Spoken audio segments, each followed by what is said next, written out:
দেশের ১২টি সিটি কর্পোরেশনের মেয়রকে অপসারণ করে প্রশাসক নিয়োগ দিয়েছে সরকার। তারা এসব সিটি কর্পোরেশনের দায়িত্ব পালন করবেন। সোমবার দুপুরে এ সংক্রান্ত প্রজ্ঞাপন জারি করা হয়।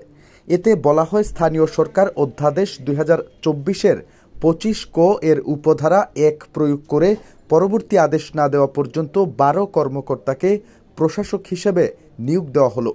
স্থানীয় সরকার বিভাগের অতিরিক্ত সচিব শের আলীকে ঢাকা দক্ষিণ সিটি কর্পোরেশন, স্থানীয় সরকার বিভাগের মহাপরিচালক মাহমুদুল হাসানকে ঢাকা উত্তর সিটি কর্পোরেশন, চট্টগ্রাম বিভাগের বিভাগীয় কমিশনারকে চট্টগ্রাম সিটি কর্পোরেশন, খুলনা বিভাগীয় কমিশনারকে খুলনা সিটি কর্পোরেশন, রাজশাহীর বিভাগীয় কমিশনারকে রাজশাহী সিটি কর্পোরেশন, সিলেটের বিভাগীয় কমিশনারকে সিলেট সিটি কর্পোরেশন, বরিশাল বিভাগীয় কমিশনারকে বরিশাল সিটি কর্পোরেশন, স্থানীয় সরকার বিভাগের অতিরিক্ত সচিব AHM কামরুজ্জামানকে নারায়ণগঞ্জ সিটি কর্পোরেশনে, বাংলাদেশ পল্লী উন্নয়ন একাডেমির মহাপরিচালককে কুমিল্লা সিটি কর্পোরেশন, রংপুরের বিভাগীয় কমিশনারকে রংপুর সিটি কর্পোরেশন, ঢাকা বিভাগীয় কমিশনারকে গাজীপুর সিটি কর্পোরেশন এবং ময়মনসিংহ বিভাগীয় কমিশনারকে ময়মনসিংহ সিটি কর্পোরেশনের প্রশাসক করা হয়েছে।